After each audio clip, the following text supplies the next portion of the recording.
नमस्कार, तुमची आमची पाककला या यूट्यूब चॅनलवर तुम्हा सगळ्यांचं स्वागत। आज आपण बनवतोय वांग बटाटा याची रस्सा भाजी।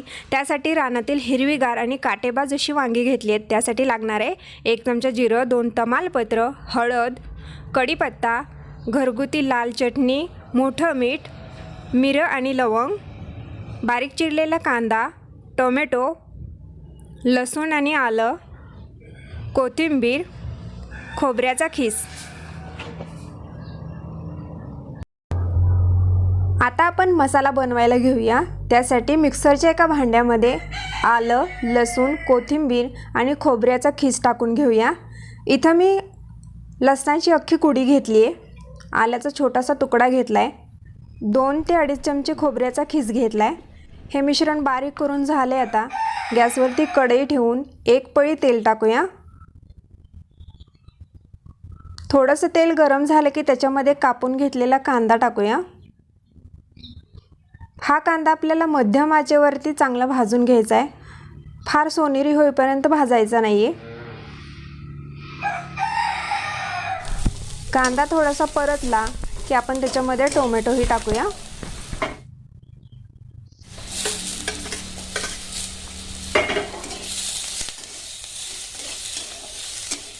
कांदा आणि टोमॅटो आपला परतून झालाय। आता ते देखील मिक्सरच्या भांड्यामध्ये काढून घेऊया।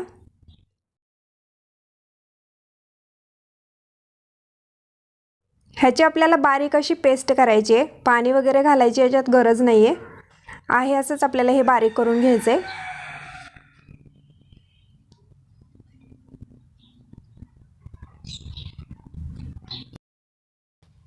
आता आपण वांगी आणि बटाटा कापायला घेऊया।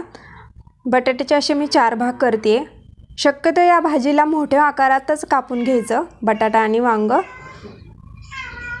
मी असं कापले, तुम्हाला हवं त्या पद्धतीने तुम्ही कापू शकता।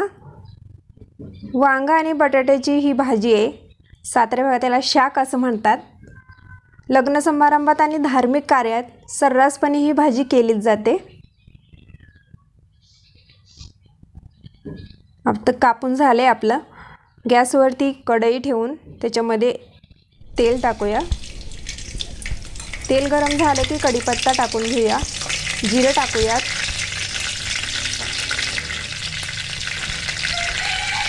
लवंग आणि मिरी टाकूया,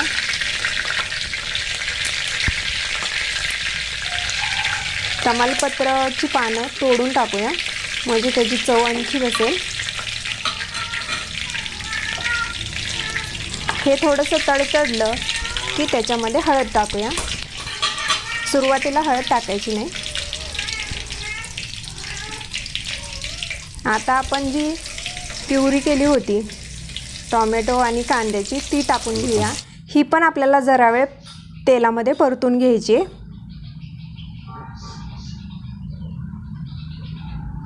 जोपर्यंत कांदा आणि टोमॅटोचं तेल सुटत नाहीये तोपर्यंत आपल्याला हे परतायचे।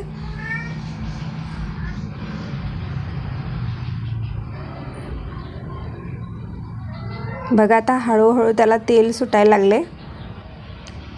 आता आपण याच्यामध्ये आलं, लसूण, खोबरं जी बारीक केलेलं होतं ना ते टाकूयात आणि हे 1 मिनिटभर परतून घेऊया।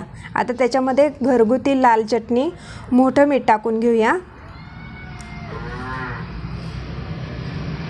थोडीशी लाल मिरची पावडर टाकली आहे मी, गरम मसाला टाकूया। आता वांग आणि बटाटा टाकूयात।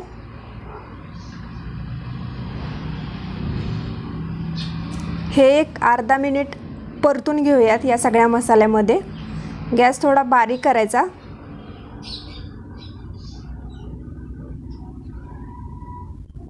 ही जी वांगी आहेत ना ती चोपण्याच्या रानातली वांगी आहेत। या वांग्याला मूळचीच खूप छान चव असते। आपलं परतून झाले। आता त्याच्यामध्ये पाणी टाकून आपल्याला हवं तेवढं पाणी टाकायचं।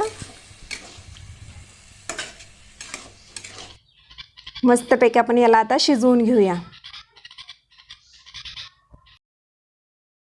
वांग आपलं शिजतंय तोवर आपण भात करायला घेऊयात। इथं मी 1.25 वाटी तांदूळ घेते, हा साधा तांदूळ आहे। कुकरमध्ये सवय लागली आपल्याला भाताची, त्यामुळं अशा पातेल्यामध्ये कसा भात बनवायचा हे मी दाखवते. तांदूळ स्वच्छ असा धुवून घ्यायचा आहे आपल्याला.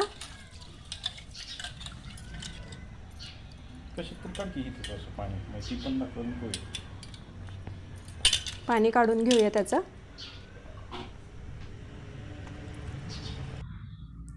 इथं मी 1.25 वाटी तांदूळ घेतले, त्यासाठी मी 2.5 वाट्या पाणी घेते. साध्या तांदळाला दुप्पट किंवा थोडंसं त्याच्यापेक्षा जास्त असं पाणी खपतं, कारण हा तांदूळ फुलतो, जसा शिजेल तसा फुलतो. गॅस चालू करून आपण हे पातेलं त्याच्यावरती ठेवूया. एकदम कमी आचेवरती आपल्याला हा भात शिजवायचा आहे. त्याच्यावरती झाकण ठेवायचं आहे, किंचित झाकण उघडं ठेवायचं आहे. वांगं आता आपलं तयार झालं आहे. मधून अधून आपल्याला भात पण चेक करायचं आहे. जर पाणी कमी वाटलं तर थोडंसं टाकायचं, पण आपल्याला यात काही पाणी कमी नाही आहे. झाला आहे आपला भातही. आता आपण हे ताटामध्ये काढून घेऊया. बघा कसा सुटसुटीत भात होतो. साधाच तांदूळ आहे, पण भात खूप छान होतो पातेल्यामध्ये. आता आपण तयार झालेली वांग बटाट्याची रस्सा भाजी, शाक भाजी घेऊया. ही भाजी खाल्ल्यानंतर तुम्हाला लग्न समारंभातली किंवा धार्मिक कार्यातली या भाजीची आठवण झाल्याशिवाय राहणार नाही. बघ कशी अशी तर्रीबाज मस्त, वास तर खूप छान येतो या भाजीचा. आपलं वांग बटाट्याची भाजी भात तयार आहे. व्हिडिओ आवडल्यास नक्की लाईक करा, शेअर करा, सबस्क्राईब करा आणि ही रेसिपी नक्की ट्राय करा.